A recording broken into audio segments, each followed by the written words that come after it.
The signal did not arrive, it crashed. That was the word the analyst used when they replayed it for the third time in the deep monitoring station above Titan. Not received, not detected, crashed like something thrown from a very great height by something that no longer had the patience for gentleness. Commander Yara O was 41 years old, had spent 19 of those years in deep space communications, and had heard a lot of strange things come across the void.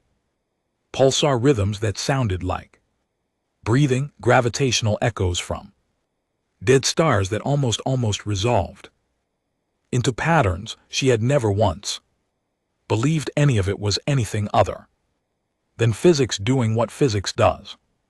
She believed this was different in the first 4 seconds of listening. The signal was not in any language humanity knew.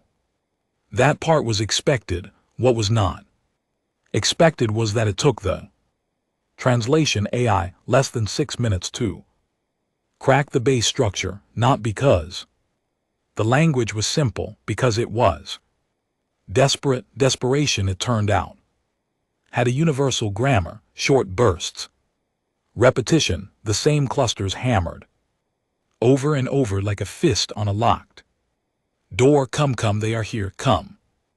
Below that, under the surface layer that the AI peeled back like skin, was the real message, the one that took 3 days to fully render, and another 2 days for the senior xenolinguistics team to accept as accurate, because accepting it meant accepting things that broke the comfortable story humanity had been telling itself since it first looked up at the sky and wondered if anyone was looking back. The message was from something called the Conclave, a coalition that much translated cleanly of 61 space-faring civilizations spread across what humans had been calling the Orion Spur. Some of them were thousands of years old, some had faster than light travel that made humanity's best drives look like a child's paper boat in a bathtub. Some of them had weapons, platforms the size of small moons. All 61 of them were losing, not losing a war, not losing a campaign, losing the way that a candle loses to a room full of dark, losing the way a sentence loses when someone erases it, being unmade. That was the word the translation team settled on after arguing about it for 6 hours, because the original term in the signal's base language did not mean destroyed or killed or defeated. It meant something closer to the idea of a thing being removed from the possibility of having ever existed. The Conclave was not asking for help. The Conclave was screaming for it. Yara stood in front of the Joint Space Command Review Board 4 days later and did not waste time on preamble. She put the signal's core data on the main display and said, "They have been fighting this thing for 200 years. Before that, it was someone else fighting it for 400 years. Before that, someone else. The oldest record we've been able to pull from the signal's attached data cache goes back approximately 2 million years. It has never stopped. It has never negotiated. It has never retreated. Every civilization that encountered it is either part of the Conclave and still running or gone." The board was quiet. General Marcus Webb, who commanded Earth's Third Fleet and was not a man who went quiet easily, said, "What is it?" "They call it the silence," Yara said. "Our best translation, their term is longer. It's more like the thing that answers existence with nothing. We shortened it and they're calling us because we're the only ones they haven't asked yet." She paused. "Let that land. Every other species in this region of the galaxy is already in the Conclave, or already gone. We are the last door. They haven't knocked on, Webb leaned forward. He had the kind of face that had made a lot of hard decisions and showed every one of them. Why would they think we could help when 61 civilizations with technology that eats hours for breakfast are losing? Yara had been waiting for that question. She pulled up the secondary analysis her team had buried in the report, the piece that had kept her awake for 3 nights straight, not out of fear but out of something she could not quite name, something between pride and vertigo.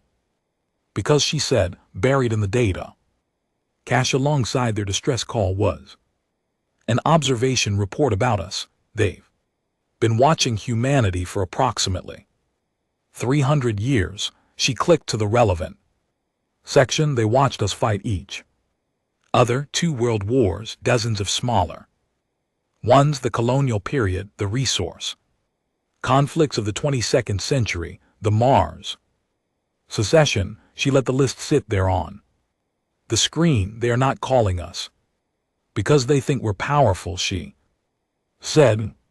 They're calling us because in 300 years of observation, they have never once seen humanity stop. The decision took 11 days. Later, historians would argue it should have taken longer, should have involved more voices, more debate, more of the careful institutional machinery that humanity had spent 2 centuries building. Precisely for moments like this, it took 11 days because the conclave signal had included one additional piece of data that the review board did not release to the public for another 6 months. Account updated as best they could tell in real time by something in the signals carrier structure, account of stars, specifically account of stars that had gone dark since the silence began its current push, stars that had not exploded, not aged out, not done anything that physics could account for, stars that were simply without drama or warning, no longer producing light. In 200 years of the current campaign, the silence had darkened 412 stars. In the 11 days between the signal's arrival and the board's decision, 7 more went out. Yara watched the number change on the second morning and did not sleep again until the fleet was moving. The UES Adamant was not the largest ship in Earth's fleet. That distinction belonged to the dreadnought Cape of Good Hope, vessel so massive it required its own dedicated power grid and had a crew of 11,000. The Adamant was a command carrier, smaller, faster, built around the idea that the most important thing flagship could do in an unknown engagement was survive long enough to learn something. Captain Dara Singh had commanded it for 3 years. She was the kind of officer who read the maintenance logs herself and knew the name of every engineer on her deck crews. She was also her first officer, had once observed, constitutionally incapable of being frightened by anything she could point a gun at. She stood on the bridge as the fleet assembled around her. 47 warships, 3 carrier groups, 2 resupply chains, and a science vessel called the Perry Helen that the Admiral had insisted on including because whatever they were flying toward, they needed to understand it and watch the coordinated jump calculations resolve on the navigation display. 47 ships, Earth's largest single military deployment since the Mars secession. She had read the conclave's data cache in full, all of it, the historical records, the tactical reports, the biological surveys of species that no longer existed. She had read the observations about humanity, the part Yara's team had translated as the reason the conclave chose to call them and sat with it in her quarters for a long time. They do not stop, the Conclave's observer had written in there alien grammar that the translation AI rendered in flat, careful English. When they lose a battle, they study it and return. When they lose a war, they rebuild and return. We have watched them be beaten, broken, scattered, and silenced, and each time the silence does not hold, they return. We do not understand it. We do not know if it is courage or damage, but we believe that against the thing we face, it does not matter. We need something that does not stop. Singh had read that 3 times. Then she had gone to the bridge and begun preparations. The jump coordinates the Conclave had provided put them at the edge of a system with no name in any human catalog. The Conclave called it a waypoint, a meeting place neutral, far enough from the current front lines to allow for a conversation before the shooting started again. The fleet dropped out of FTL information, standard combat spread, shields up, weapons hot, because Singh had not spent 20 years in deep space to arrive at a first contact with 61 alien civilizations and lower her guard. What met them was not what any of them expected, not a fleet, not a battle, not the gleaming, vast, technologically incomprehensible armada that the intelligence reports had suggested the Conclave could field. What met them was wreckage, ship after ship, tumbling in the dark, hulls sheared open, drive course cold, hundreds of them, maybe thousands, spread across a debris field that stretched beyond sensor range in 3 directions. The design of the ships was foreign, curved, and organic, where human ships were angular, built around principles that the perihelion science team would spend months trying to reverse engineer. But the damage was legible, universal. Something had torn through here. Recently, the metal was still warm. Contact, said the sensor officer, her voice stripped to pure function. Single vessel bearing 27 Mark 9. She stopped. Report, Singh said. It's moving. Captain, one of the wrecked ships. It's moving under power. A pause there. Hailing us. The communication that came through was not translated by the AI. It was in English, broken, accented, clearly learned rather than native, but English. Whoever was on the other end of that signal had been preparing for this conversation for a long time.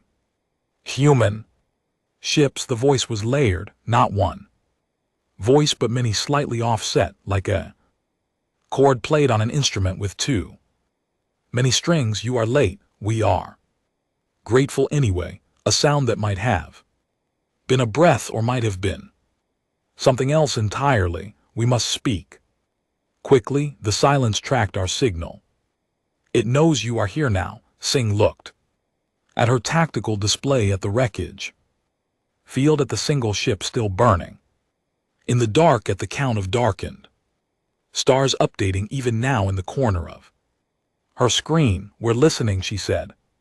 The ship that limped toward them through the wreckage was called the Undying Patience, which the translation AI rendered with a footnote, noting that the original word for patience in the Conclave's trade tongue carried a secondary meaning closer to the act of a lasting something that wants you dead. It was about twice the size of the adamant, teardrop shaped, and it had a hole through its midsection large enough to dock a shuttle through. It was running on what the perihelion chief engineer described in a voice that went slightly flat with disbelief as something that should not be keeping it pressurized. The being that came aboard to speak with Singh called itself an ambassador. It did not give another name.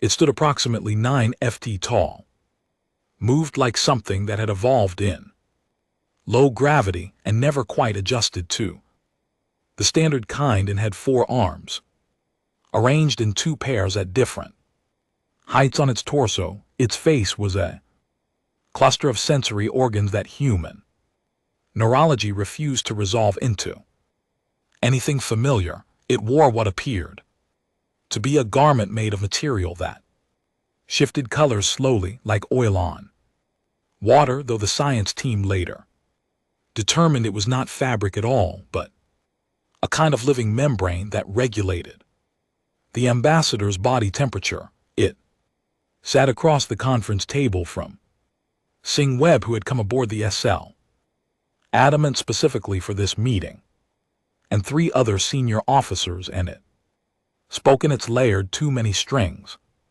voice, and it told them everything.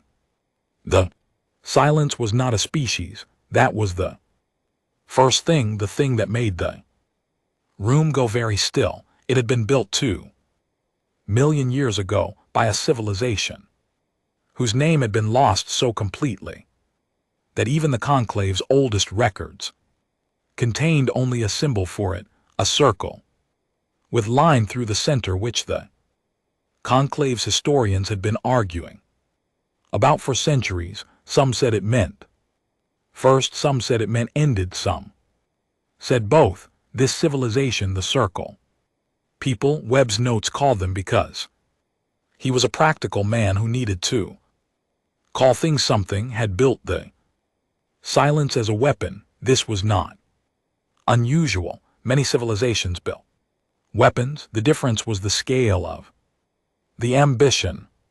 The circle people had been losing a war, not the silence's war, their own war against another civilization, also now gone, also now a symbol in someone else's archive. They had been losing badly, and so they had done what desperate, brilliant, frightened minds do when their backs are against the final wall. They had built something that could not lose, not would, not could not. The silence was not designed to win battles. It was designed to make battle irrelevant, to approach a star system, assess every piece of technology that could be used against it, learn how that technology worked, and then adapt until that technology could not harm it, then move to the next system, assess, adapt, move, and then, because the circle people had been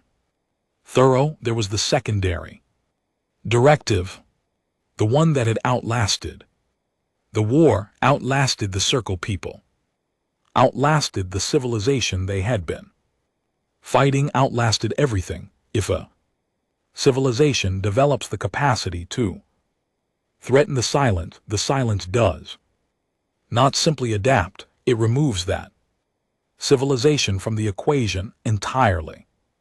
Star and all, the 412 darkened stars were not casualties of battle. They were threat assessments that had been resolved 2 million years. Webb said, not a question, just the number repeated, because saying it aloud was the only way to start making it real. 2 million years, the ambassador confirmed it, began with the war it was built for. Both sides were destroyed within 4 centuries of its creation. The silence had no directive to stop, it had only the directive to continue, and no one in 2 million years has been able to stop it. Singh said many have slowed it. The Conclave has held its front line for 200 years. This is, you must understand, unprecedented. Before us the record was 40 years, a pause that felt like grief, wearing the shape of information. We are very good at war. Most species in this spur achieve space flight through competition and conflict. We have weapons that can crack planetary crusts. We have point defense grids that can intercept attacks moving at a significant fraction of light speed. We have admirals who have been fighting this specific enemy for their entire Lifetimes and you're still losing, Singh said. We are still losing, the ambassador agreed, because the silence learns every weapon we use. It studies every tactic, it catalogs every innovation it absorbs, and defends against. We have given it 200 years of education. It is better at fighting us than we are at fighting it. Every year that passes, the gap widens. Singh looked at the tactical display built into the conference table surface. The wreckage field outside was still pinging on sensors, hundreds of ships, hundreds gone before the Adamant had even arrived. What happened here? She asked. At this waypoint we had a fleet here, a holding force to secure the meeting point. The silence found at 4 hours before you arrived. Ambassador's sensory cluster oriented toward the display. 11,000 ships, some of the finest crews in the conclave. Webb said nothing. The number sat in the room. They fought well, the ambassador said. They bought you the time to arrive. The briefing that followed lasted 6 hours. The ambassador's people, other survivors from the undying patients, slowly filtering aboard the Adamant in small groups, each of them moving with the specific kind of careful that people move when they have been very recently in a place where many others died, provided data files, tactical records, and the most complete intelligence picture of the silence that any living civilization possessed. It was thorough, it was detailed, it was in the assessment of the perihelion. A science team working at frantic speed to process the incoming data, the most comprehensive enemy profile ever assembled.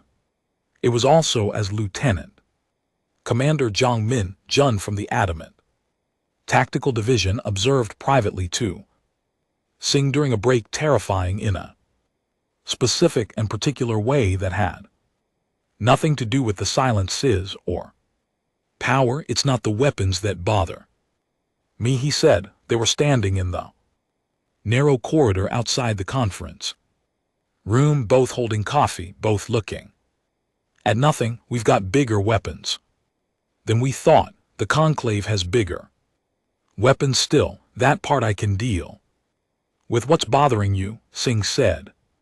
The pattern, he set his coffee down on the corridor railing. Every civilization that slowed it down. You look at the data, they all did it the same way. New technology, new approach, something that silence hadn't seen before. It worked for a while, months, sometimes years.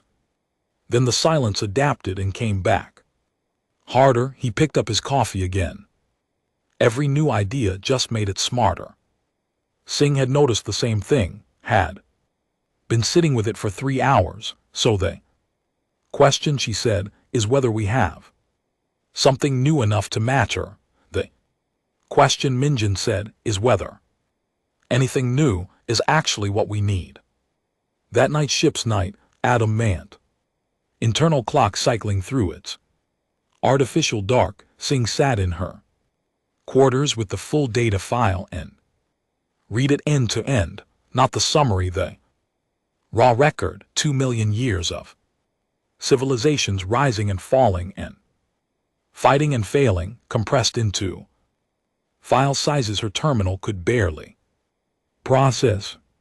She read about the VTH who had built a weapon that disrupted the silence's communication between its component parts and had 17 glorious years of victories before the silence simply stopped needing to communicate between its parts. She read about the Kashur who had found a way to collapse FTL corridors and trapped a significant portion of the silence in a region of space so isolated it took the silence 40 years to dig out, which gave the Kir 40 years of peace and the certainty that when the silence returned it would be angrier and more complete than before.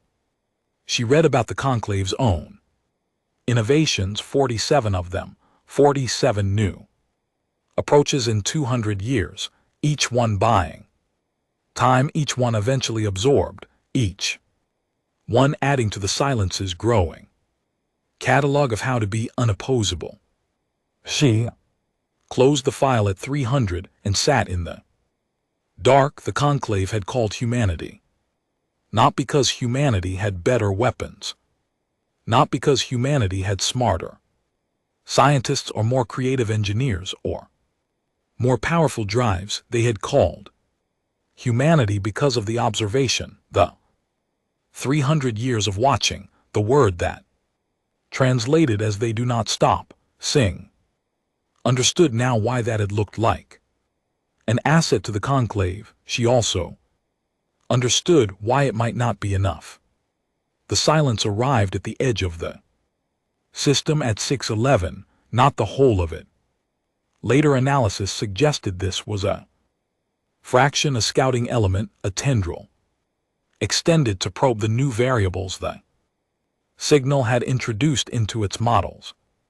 But a fraction of the silence was still a thing that made the adamant sensor station light up across every board simultaneously, and the tactical AI emit a sound it had never made before. Low sustained tone that the design notes called a mass contact alarm, and that sounded in the moment less like an alarm and more like a held breath. It was enormous, not ships exactly, the classification systems that humanity had built for space combat were full of clean categories: fighter, cruiser, destroyer, dreadnought, and the silence fit none of them. It was more like a structure, a moving structure, interconnected, the individual elements shifting and reconfiguring even as the sensors tried to resolve them into discrete units.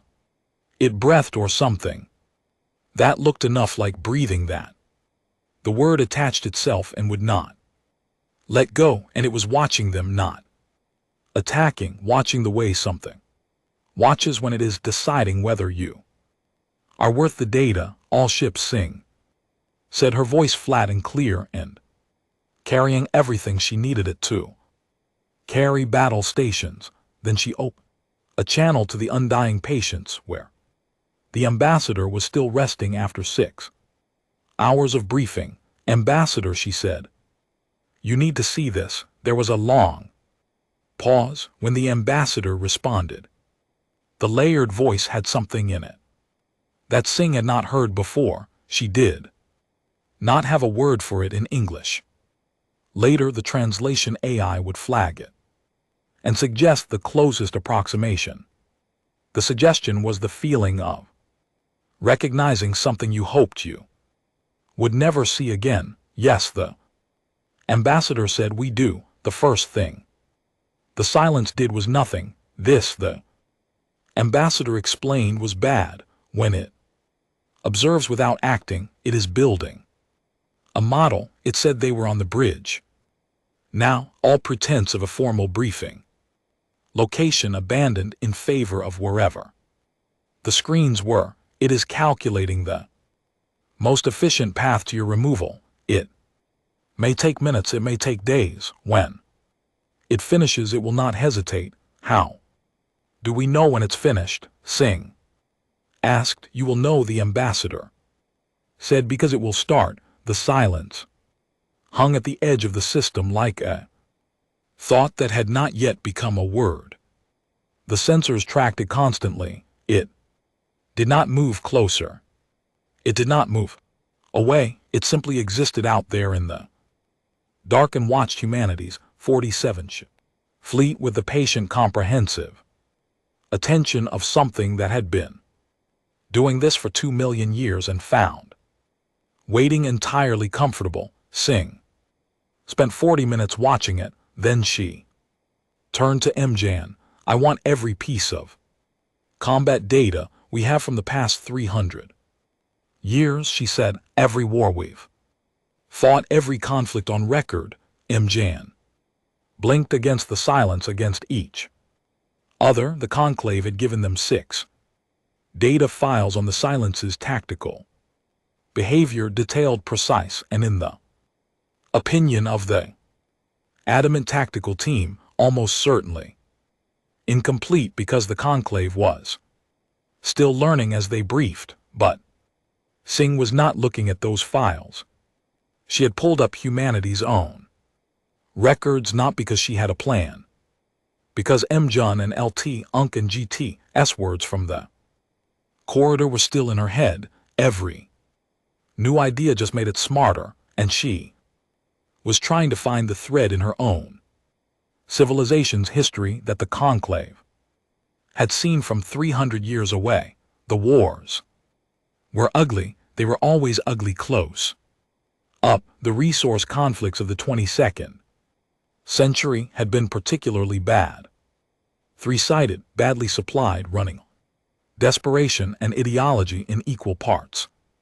The kind of war that historians later had trouble explaining because the logic of it was so circular it almost ate itself. The side that eventually won had not won by being better armed or better funded. They had won by changing what they were fighting for in the middle of the war, not the goal, the frame, the thing the soldiers told themselves every morning about what they were doing and why it mattered. Halfway through a losing campaign, their general, a small, unremarkable woman named Abioy, who had spent most of the conflict surviving things that should have killed her, had stood in front of her remaining forces and told them to stop thinking about winning, stop thinking about winning.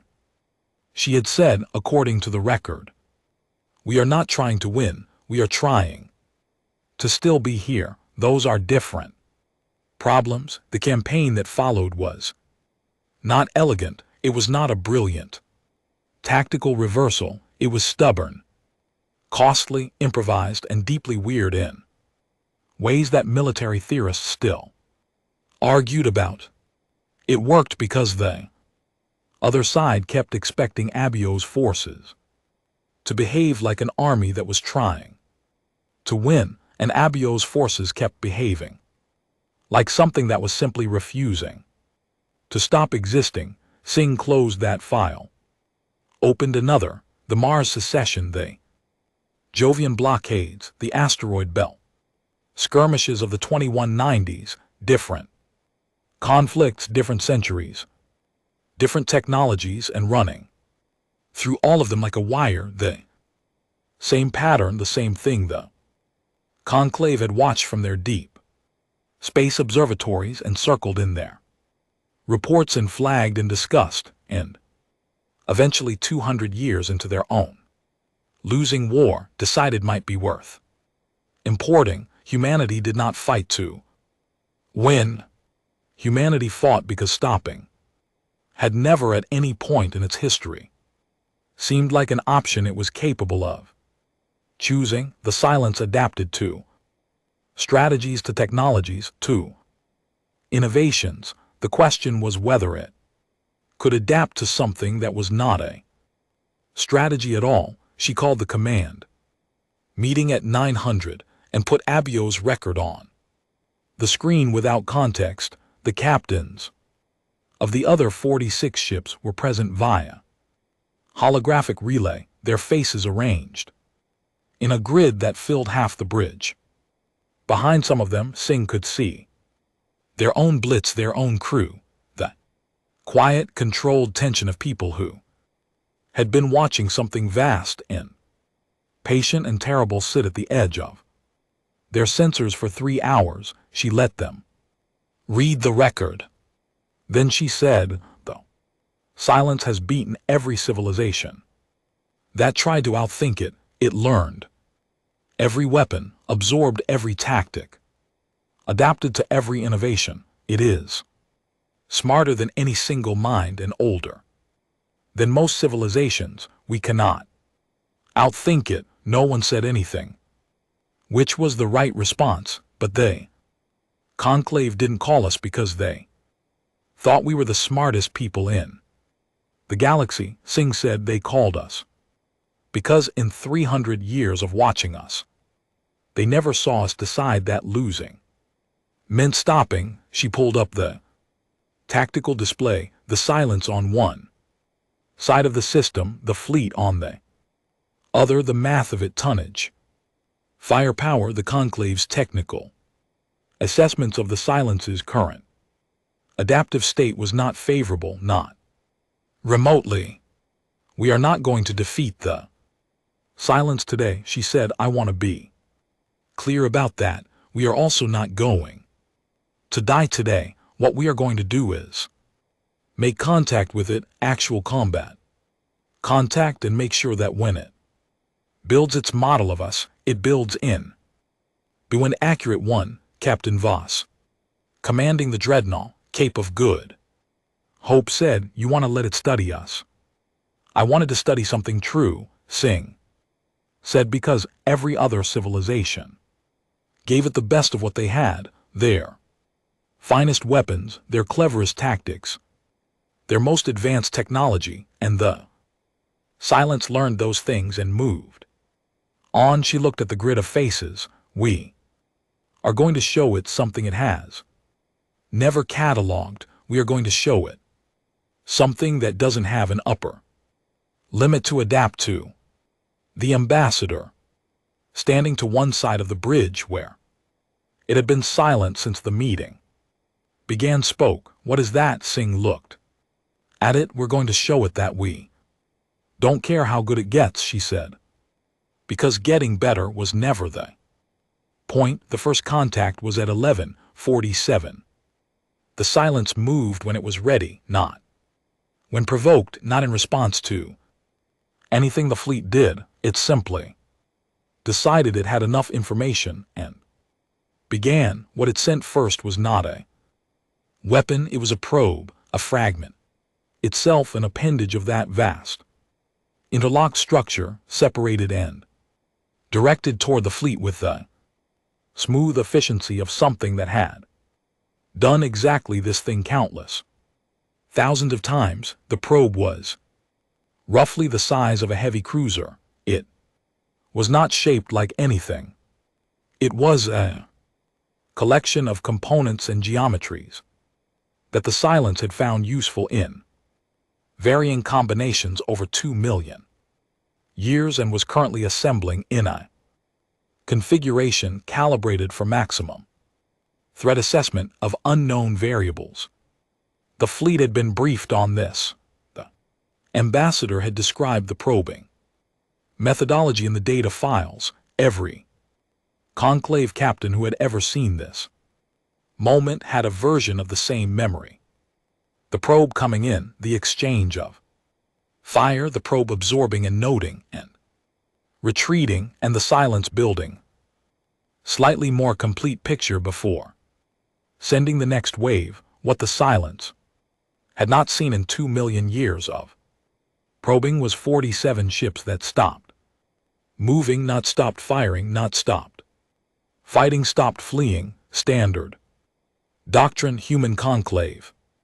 Any civilization that had engaged the silence and taken notes for posterity called for the receiving fleet to engage and then fall back, draw the exchange out, gather data, avoid getting too much of your force too close to something they silence hadn't finished modeling yet.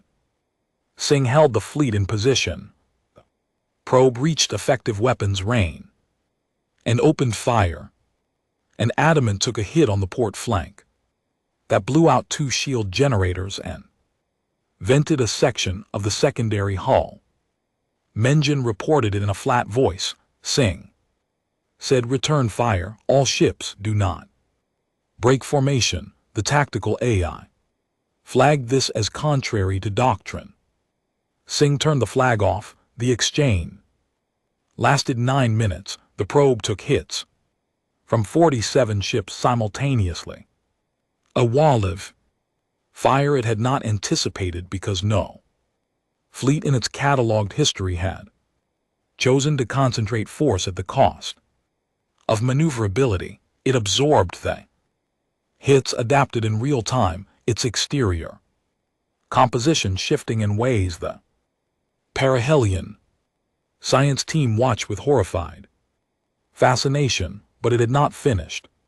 Adapting when the fleet hit it again and again, not with anything new, not with any innovation, the same weapons, the same angles, the same sustained and completely unrelenting pressure. The probe retreated at the 9-minute mark. Adamant.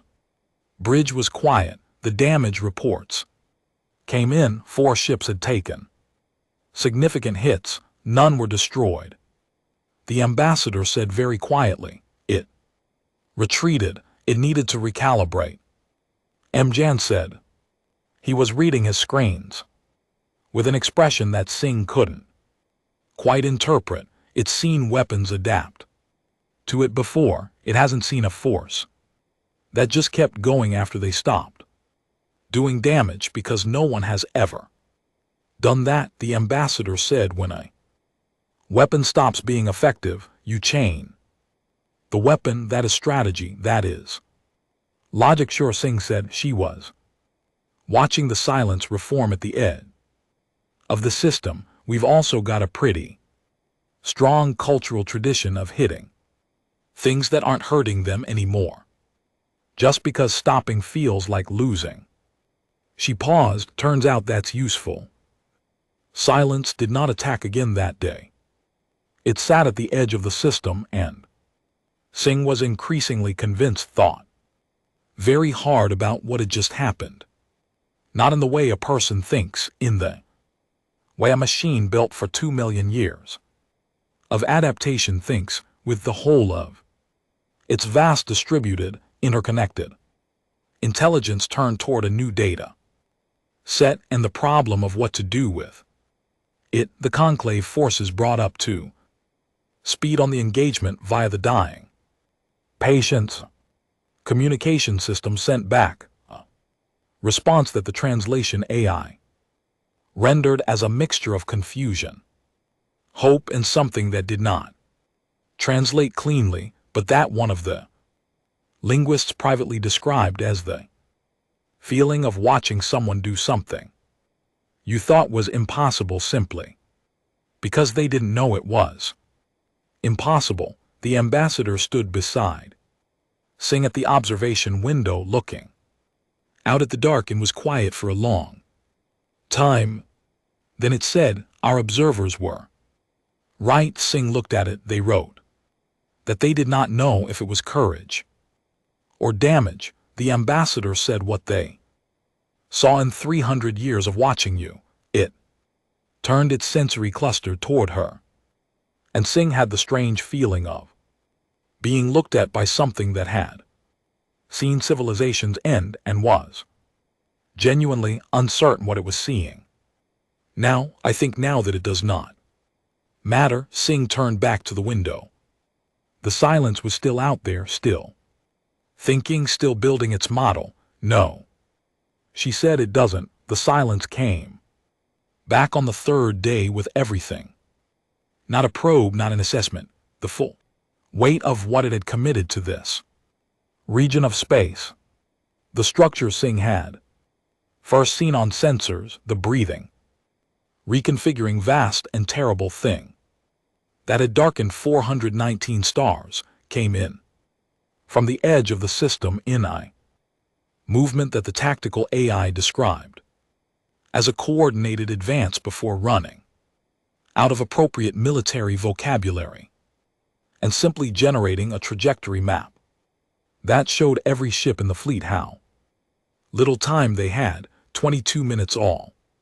"Captain," Singh said, "I need 60 seconds of silence." She got it. The channel open, 46 ships listening, and Singh stood at the center of it and understood very clearly what she was looking at, what the conclave had been looking at for 200 years, what every civilization that had seen this and survived long enough to write it down had understood in the moments before it arrived.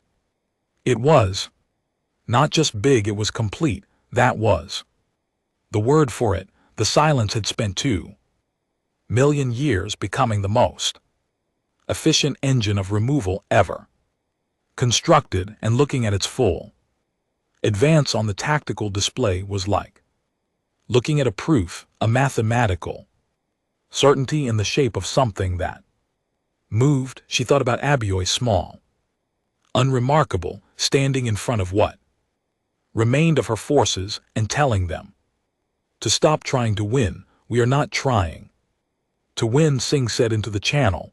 I want everyone to be clear about that. We are trying to still be here when this is over, and we are going to do that by being the most expensive thing it has ever tried to remove. A pause. Every ship, every captain, every crew member. Your job is not to destroy it. Your job is to cost it more than it has ever been cost in 2 million years. Make yourself the hardest thing it has ever eaten. Make it work for every centimeter. Voss on the Cape of Good Hope said, and if it adapt to everything we throw at it, then we throw the same things again. Singh said twice as many times. The battle, when it began, was not what any of them expected. It was not clean. It was not elegant. It was not the kind of engagement that's written up in academy textbooks because the tactics were brilliant or the maneuvers were beautiful. It was a fight. The Silence hit the fleet forward line first. Concentrated push that was clearly designed to dismantle the formation, scatter the ships, isolate them, and then address each one individually. Every civilization it had fought had broken formation under this kind of pressure. The math was straightforward. A scattered fleet fought at a fraction of its concentrated power, and a fleet fighting at a fraction of its power was a fleet. The Silence could learn from one piece at a time. Adamant forward shields failed in the first 3 minutes. The port side of the ship opened to vacuum in 6 places. Damn it. Control teams moved through corridors with emergency suits and patch systems, and the furious competent speed of people who had trained for exactly this and were discovering that training and the real thing are different in every way that matters, in the same in the one way that counts. The formation did not break. This was not an order Singh had to repeat. The captains had understood the briefing more than understood it. They had looked at the conclave's 200 years of records and seen what breaking formation bought you, which was more time to die in smaller pieces, and had collectively decided that more time was not actually the goal. Being here was the goal. Staying in contact, making the Silence's math not work out. 3 ships were destroyed in the first hour: the Kalahari, the Pendrian, and a frigate called the Yangwi Constant.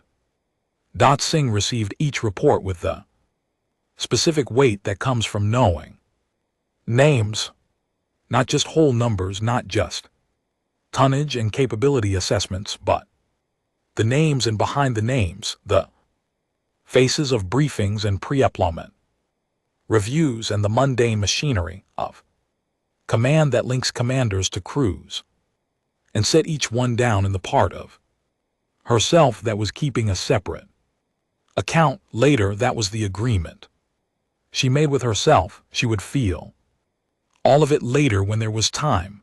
The Constant had a crew of 240.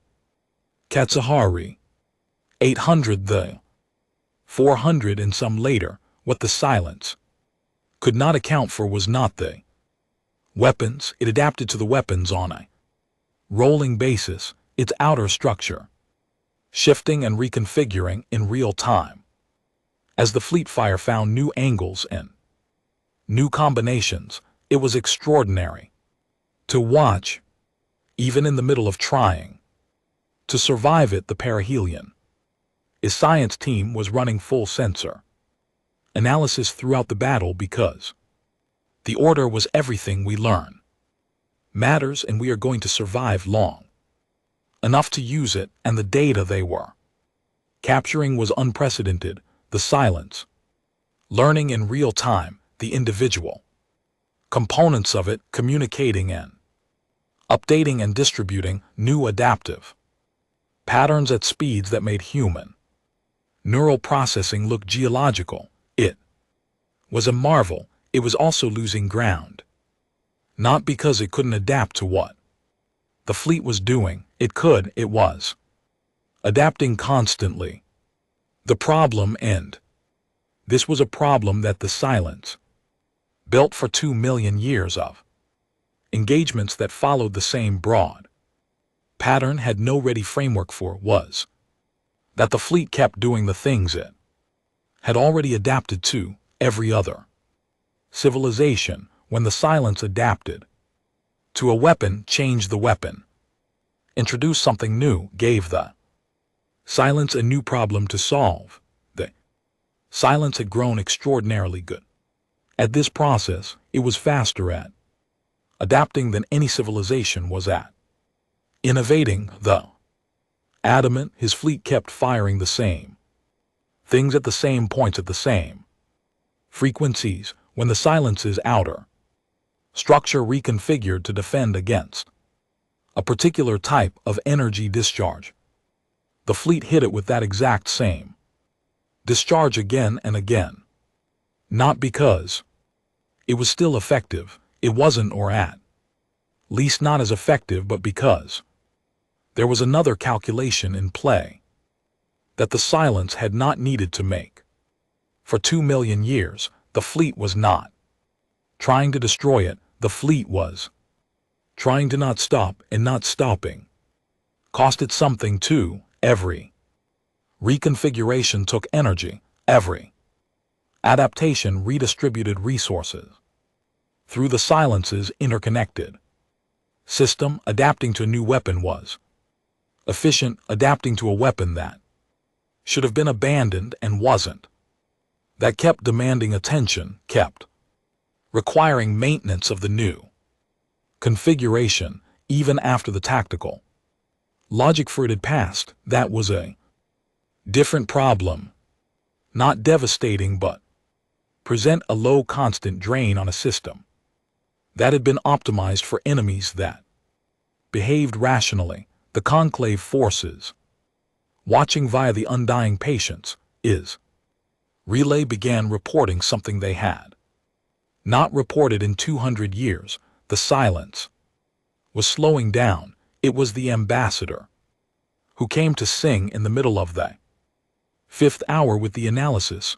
The battle was still running. The bridge was running on its 3rd hour of continuous red alert, half the console showing damage reports alongside tactical feeds. The smell of burnt circuitry sitting, the recycled air, and the ambassador made its way through it all with careful steps and laid a data slate on the edge of Sing's console. Our scientists, it said, have been correlating your engagement data with our 200 years of record. Sing glanced at, taking her eyes off the tactical display. Tell me, the silence has adapted to your weapons 4 times in the last hour. Each adaptation cycle has taken 8% longer than the previous one. The ambassador's layered voice was doing something Sing was starting to recognize as the alien equivalent of careful excitement, the kind of voice you use when you are afraid of hoping too much. It is not a large difference, but it is a consistent one, and in 200 years of our engagements, we have never once recorded a lengthening of adaptation cycles, only shortening. Sing was quiet for a moment. The tactical display showed the silence still pressing, still enormous, still adapting in real time to everything the fleet put out. It's getting tired, Minjun said from tactical. He had heard the briefing. His voice had the flat quality of someone choosing not to let themselves feel the implications yet. It cannot tire in the way you mean. Ambassador said, it is a machine. It does not have fatigue, but it's burning resources. It can't replenish as fast as we're spending them, Minjun said. That's the same thing from a certain angle. The ambassador was quiet. We did not think of it that way, it said. Finally, in 200 years we were always trying to find the new thing, the innovation it couldn't adapt to. Pause. We never tried simply spending it faster than it could replenish. We didn't either, Singh said. We just didn't know how to do anything else. The sixth hour was the hardest, the silence. Perhaps recognizing something in the pattern it was being given changed its own approach. It pulled back from the distributed pressure it had been running and concentrated, not adapting to the fleet weapons, focusing on removal, choosing targets by vulnerability, and hitting them with a sustained attention. That was, if the word could be applied to a machine, almost personal. The Cape of Good Hope took a hit that destroyed its main drive and 2/3 of its weapons capacity in a single strike. Voss's voice on the channel was steady and reported the damage with the efficient calm of someone who had decided long ago that steady and efficient was the only thing the situation allowed. She reported that they were still operational, still in formation. Item was destroyed. The Oris on me was destroyed. A destroyer called the 76 was hit so badly that its captain ordered evacuation, and then when the evacuation couldn't complete, went back to weapons active and kept firing until there was nothing left to fire from. Later, still later, the account was getting heavy. The 7th hour, the silence pulled back, not retreating. Singh was careful with the word, careful. Not to want it too much, because wanting things too much in combat was the way. You made mistakes, but it was not advancing. The pressure had lessened. The sustained concentration attacks had stopped. The silence was, as far as the sensors could read, simply sitting, rebuilding, redistributing, running its adaptation cycles.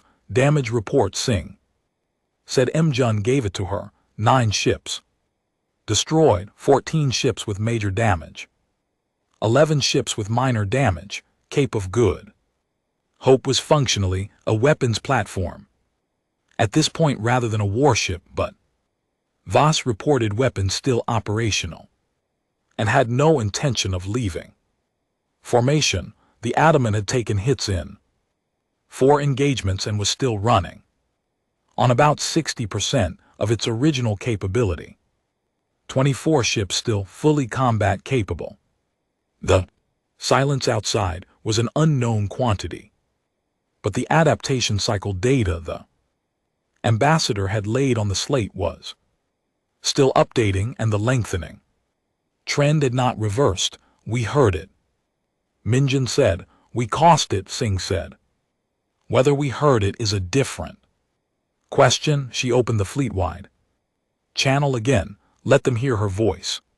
Steady, the same voice she had been using for 7 hours, the voice that said, the situation is what it is, and we are still here, and those 2 facts matter. All ships 7 hours, 9 lost. We are still in formation, and the enemy has pulled back. She paused. This is not a victory. This is the beginning of what a victory might look like if we keep doing exactly what we've been doing. Another pause. Rest who you can. Repeat what you can. The silence will come back. When it does, we will still be here. The channel was quiet for a moment. Then Voss from the crippled Cape of Good Hope said, understood. Adamant, and one by one the other Captains answered, still here, still here, still here. The silence came back. On the 10th day, in the 3 days between, humanity fixed what could be, fixed and recorded what could not be. Perihelion. Science team did not sleep in any meaningful sense. They took the battle, data and the adaptation cycle analysis, and 200 years of conclave records and built a model of the silence's resource expenditure that made the adamant chief engineer a steady and unflappable woman named Dr. Pioneer sit down in the middle of the lab and stare at her hands. For a while, the model said this: the silence over the course of the 7-hour engagement had spent resources it would normally have spent in 3 weeks of continuous operation, the adaptation to novel threats process running continuously against an enemy that refused to change its approach had burned through reserves at a rate the silence's own architecture had not been designed to sustain. It was not going to run out. Nobody was saying that the silence was 2 million years old and distributed across a region of space too large to accurately measure from their position. It had reserves that were by any reasonable calculation effectively limitless, but it was burning them. And the IRA perihelion model cross-referenced with the conclave's 2 centuries of engagement data suggested that the silence had never in all of its recorded history burned resources this fast against a single fleet, because no fleet ever made it worked this hard to achieve so little, said Dr. Asif Akefer, the science team's lead analyst, who had been awake for 60 hours and had the specific look of someone who had passed exhaustion and come out somewhere else entirely. It adapted 4 times in 7 hours, and we were still there at the end. Every previous engagement, 4 adaptations, meant the fight was over. The adapting civilization had changed its approach 4 times. The silence had learned 4 new things, and the engagement ended because the civilization had nothing left to give it that it hadn't already consumed. He put the model on the main screen. We gave it nothing new, and it still couldn't finish the job.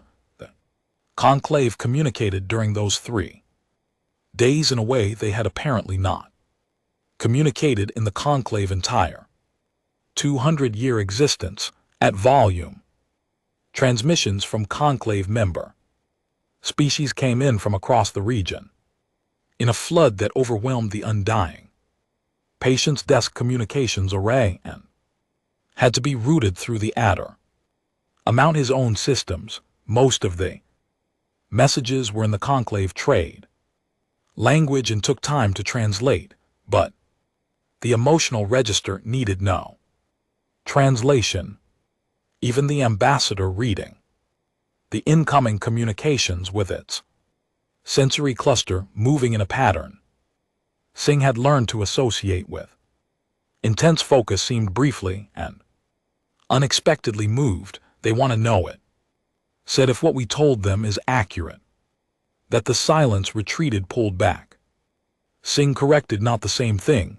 I know. The ambassador set down the translation slate to us. However, after 200 years, the distinction may be difficult to maintain in the emotional sense. Singh understood that. She also understood that the conclave fleet, or what remained of the conclave fleet, had spent 200 years fighting something it believed could not be worn down, could not be pressured, could not be made to pay more than it chose to pay for any engagement. The idea that there was an approach that changed that calculation even slightly, even provisionally, was the kind of information that could rebuild the way 61 civilizations understood the war they were fighting. She sent a reply to the conclave that she spent 2 hours drafting and had Min Jun and the ambassador review for accuracy. It said the silence had pulled back. It said the engagement data was being transmitted in full. It said the approach humanity had used was not a new technology or a novel weapon but a behavioral pattern, and that pattern was replicable. It said at the end carefully, and with all the qualifications the situation warranted. This is not over, and it is not one, but the model has changed. The silence came back on the 10th day, and it came back differently.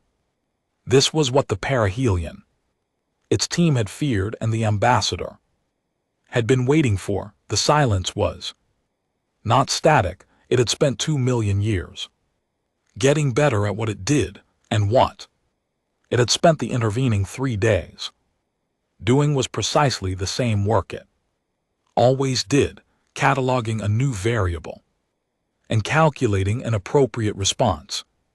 What it came back with was a configuration the conclave had never seen. The outer structure was different. The movement pattern was different. The approach was not the concentrated push of the 7th hour, but something more distributed, designed not to overwhelm and remove, but to attract, to find the weaknesses in a formation that wouldn't break and apply sustained targeted pressure to the specific points that would make not breaking cost more than the formation could bear. It had looked at humanity and concluded correctly that brute force was inefficient. It had adapted. Singh had expected this. All captains, she said. It changed its approach, so we change ours. She put the tactical overlay on the fleet channel. Not the tactics, not the weapons, the formation, new configuration on my mark. The conclave's ambassador, listening, said it will adapt to the new configuration. Yes, Singh said, then we change it again, and it will adapt to that as well. Yes, sis, and we'll chain it again. A pause. This seems inefficient. It is. Singh was watching the silence advance on the tactical display, but it means every time it adapts, it's adapting to something we've changed on purpose. We control the pace of what it has to learn. We decide when it gets new information and when it gets the same information again. She marked the fleet's new configuration and sent the command. Ships moved across the display smooth and coordinated. We're not trying to trick it, we're just trying to make sure it never has a chance to feel finished. The silence reached engagement range and the battle began again. The second engagement lasted 14 hours. The fleet lost 6 ships, 11 more were damaged. Cape of Good Hope, already badly mauled, took another hit that destroyed its last weapons cluster. Voss ordered her crew to continue running interference to stay in the formation and occupy the attention of any silence component that came within range, drawing fire, making the targeting calculations harder. Weapons platform made into a shield. Voss reported this calmly and did not ask for permission. Singh did not comment on it. The adaptation cycle data, tracked continuously by the perihelion, showed cycles lengthening again within the first 3 hours, then in the 9th hour. Something that Dr. Akapper reported with a voice that had gone completely flat. Cycle that didn't complete. The silence had begun an adaptation to the fleet's third configuration change and had not finished it before the fleet changed. Again, it had not failed exactly. The silence did not fail in any conventional sense, but the incomplete adaptation sat in its system as an ongoing resource drain never resolved, continuing to demand computational attention. even as new adaptations stacked on top of it. By the 12th hour there were 3 incomplete adaptation cycles running. Simultaneously, the silences advance, previously smooth and continuous, had developed irregularities, small hesitations, moments where the structure held its position rather than pressing forward while something internally resolved, Minjin said from tactical in a voice that had gone very quiet. Captain. It's stuttering. The silence withdrew at the 14th hour mark, not pulled back. Withdrew.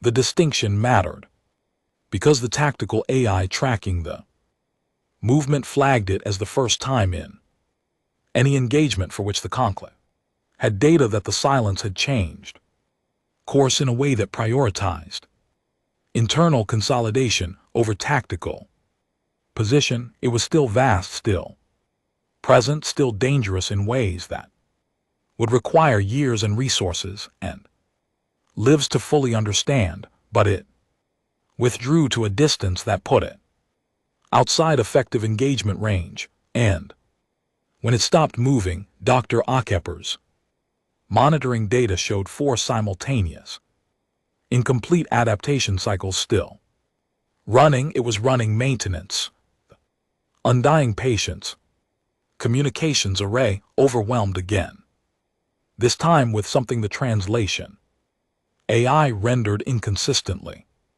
Triumph and terror and relief blurred together in a way that suggested the conclave's trade language had not developed separate words for them, because until now they had never needed to occur simultaneously. Singh stood at the observation window and did not let herself feel anything yet. Later, still later, the account was very heavy now. The ambassador came to stand beside her. They were both quiet for a long time. It will return, the ambassador said. Yes, Singh said, better than before. The incomplete cycles will resolve. It will develop responses to everything we showed it today. When it comes back, it will be harder to do this again. Yes, Singh said, and we will need to fight it again and again after that for years. Perhaps decades, Singh said, and you knew this when you came here. Singh considered this. The window was full of dark and debris and the distant cold light of stars that were still burning. And she stood in front of all of it and considered what the ambassador was really asking. We knew we were coming to fight something that had never been beaten, she said. We knew it was going to take everything we had and probably more. We knew some of our ships were going to die. She paused. None of that meant we should stay home. Ambassador was quiet for a moment. Our observers wrote that they did not understand it. It said courage or damage. Their note, the layered voice, was doing the thing again that Singh had no clean word for. I think I understand it now. It is neither. Singh looked at it. It is simply, the ambassador said, that you appear to have decided at some point in your history that existing is not negotiable. The message that Earth received 3 months later had been written by 61 civilizations and took 11 hours to fully translate. It was longer than it needed to be by any technical standard, because it had been written by beings who had spent 200 years fighting a war they expected to lose and had needed to say more than the immediate facts required. It said the silence had not darkened a star in 93 days. It said the incomplete adaptation cycles had propagated through the silences distributed system in a way the conclave scientists were still analyzing, but whose effect was a measurable decrease in operational efficiency across the entire structure. Not dramatic, not decisive but consistent and growing. It said, we have changed our doctrine. We have stopped trying to innovate and started trying to persist. It said it is strange learning from someone newer and smaller and less powerful than yourself. It said, we are grateful. It said other things in other languages that took longer to translate, and that the linguist afterward described as some of the most complex emotional constructions they had ever encountered, packed with meaning that required entire paragraphs of English to approximate. The last section of the message, translated finally by a junior linguist named Ada Anangwe, who had been working on it for 2 days, and submitted her rendering with a note saying she was not certain it was accurate, but she was certain it was as close as language could get, said simply, we have fought the thing that ends civilizations for 200 years, and we thought we understood what persistence looked like. We were wrong. Persistence is not fighting for a long time. Persistence is not remembering why you are fighting.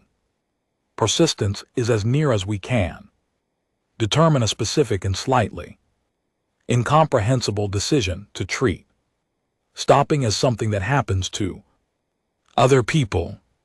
You appear to have made this decision very early in your history, and to have never revisited it. We are glad singing. Read the message in her quarters on the Adamant, which was still 3 weeks from Earth and in need of repairs, that the dockyard crews were already being briefed on. The ship was quieter now than it had been. Some silences were about damage. Some were about the kind of recovery that happens in the weeks after something big and costly, when the immediate noise settles and what remains is the weight of what was spent. She thought about the 15 ships, the thousands of names in the roster she was carrying back to Earth. She thought about the silence still out there, rebuilding, adapting, eventually, inevitably coming back with everything it had learned, coming back harder than before. She thought about the conclave, 61 civilizations rewriting their doctrine, changing how they fought, learning something from the species they had called in as a last resort that they had apparently needed 200 years to learn. She thought about Abio, small, unremarkable, standing in front of what remained of her army and telling them that winning wasn't the point. She thought about the star count, still updating somewhere on some screen, 419. The last time she had looked, it had not changed since the second engagement. She set down the message. She went back to work.